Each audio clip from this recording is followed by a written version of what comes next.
Days match RCB versus KKR ராய்ப்பூர்ல நேற்று ஆட்டத்தில் பார்த்தீங்கன்னா டாஸ் வென்ற சிபி வந்து போலிங்கை தேர்வு செஞ்சது. போலிங்கை தேர்வு செஞ்ச மாதிரி அவங்க 200க்குள்ள 192 ரன்ல அவங்க ரிஸ்ட்ரிக்ட் பண்ணாங்க. ரிஸ்ட்ரிக்ட் பண்ணதெல்லாம் பெருசு கிடையாது, இதை சேஸ் பண்ணோம். ஆல்ரெடி சேஸில் நம்ம ஒரு நிறைய வாட்டி சொதப்பிருக்கோம். இந்த 2 மேட்ச் சேஸ்னாலே வந்து சேஸ் மாஸ்டர் அவரோட கன்சிஸ்டன்ட்டே காணும், அவர் டக் அவுட்ல போயிருக்காரு அப்படின்னு நினைக்கும் போது தான் டேய் ஏஞ்சிருங்கடா, 2 வாட்டி டக் அவுட் ஆகிட்டு திருப்பி செஞ்சுரி அடிக்கிறதெல்லாம் வந்து எனக்கு கை வந்த கலடா அப்படின்னு அடிச்சு முச்சாரு என் தலைவன்.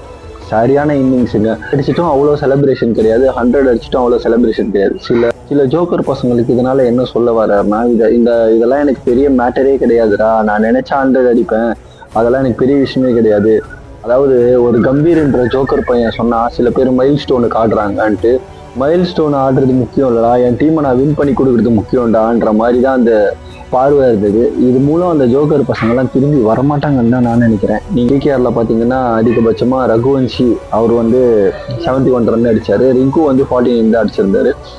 இதுக்கு மேலே அந்த டீமில் வந்து பெருசாலாம் யாரும் அடிக்கல. அண்டு கேகேஆரோட ஆடணுன்னாலே எனக்கு அது ஞாபகம் வருது ஒன்று தான், ஐபிஎல் ஸ்டார்ட் ஆகிறதுக்கு முன்னாடி இந்த 49 ட்ரோல் பண்ணுது, 3 ஸ்டாரை வச்சு ட்ரோல் பண்ணதுக்கெல்லாம் அவனுங்க நல்லா அனுபவிச்சிட்டானுங்க. என் தலைவர் உங்களை வச்சு செஞ்சுட்டான். இனிமே வந்து admin team, KKR admin team இந்த மாதிரி பண்ணுறதெல்லாம் ரொம்ப தப்பு.